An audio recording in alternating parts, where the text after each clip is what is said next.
बहुत सारे स्टूडेंट्स मुझे कमेंट सेक्शन में भी कमेंट्स करते हैं, सम टाइम वो पर्सनल मैसेजेस भी करते हैं कि भाई हम लोग यूएसए से स्कॉलरशिप पे पीएचडी करना चाहते हैं या हम मास्टर्स करना चाहते हैं, तो आप हमें यूनिवर्सिटीज़ की लिस्ट प्रोवाइड कर दें, आप हमें प्रोफेसर्स के ईमेल प्रोवाइड कर दें, क्या आप हमें ये सारी इन्फॉर्मेशन दे सकते हैं। देखें, अगर आपका ये माइंड सेट है ना कि मैंने ही आपको यूनिवर्सिटीज़ के नाम प्रोवाइड करने हैं, मैंने आपको प्रोफेसर्स के ईमेल्स देने हैं, वो सारा काम अगर मैंने करना है, तो ये जो अप्रोच है, ये अप्रोच ठीक नहीं है। देखें, हंड्रेड्स ऑफ थाउजेंड्स ऑफ लोग कमेंट्स करते हैं, मैसेजेस में भी सम टाइम लोग अप्रोच करते हैं, तो मैं हर बंदे को नहीं बता सकता कि यार आप अपने किसी का डिपार्टमेंट बायोलॉजी है, किसी का कंप्यूटर साइंस है, किसी का केमिस्ट्री है, किसी का माइक्रोबायोलॉजी, बहुत सारी फील्ड ऑफ स्टडीज़ हैं।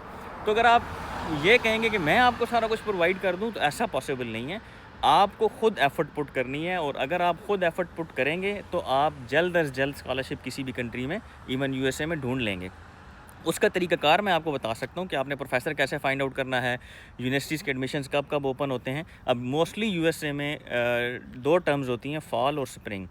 तो जो फ़ॉल सेमेस्टर ओपन होते हैं वो मोस्टली जनवरी में एडमिशन ओपन हो जाते हैं और अगस्त में उनकी क्लासेस स्टार्ट हो जाती हैं।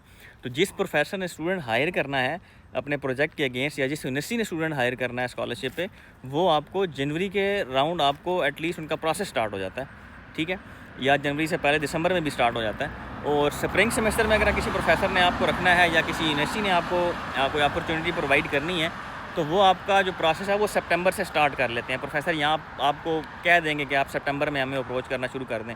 सितंबर से पहले चूँकि अगस्त में फॉल सेमेस्टर स्टार्ट हो चुका होता है, तो स्प्रिंग के लिए क्योंकि प्रोफेसर फॉल में बिज़ी हो जाते हैं, नया सेमेस्टर स्टार्ट होता है, तो स्प्रिंग में जब थोड़ा सा मिड टर्म का और आगे पीछे थोड़ा सा सुकून आता है, तो उस टाइम प्रोफेसर जो है वो नेक्स्ट स्प्रिंग सेमेस्टर के लिए स्टूडेंट की ईमेल्स के रिस्पांस वगैरह करना शुरू कर देते हैं। तो ये दो मेन टाइम है, जनवरी और सितंबर।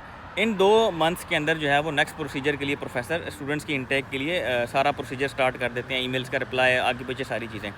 उससे पहले चूँकि सेमेस्टर स्टार्ट हो चुके होते हैं, तो उस टाइम प्रोफेसरों के पास स्टूडेंट्स उन सेमेस्टर के ऑलरेडी होते हैं, इसलिए वो आपको रिस्पांस नहीं करते।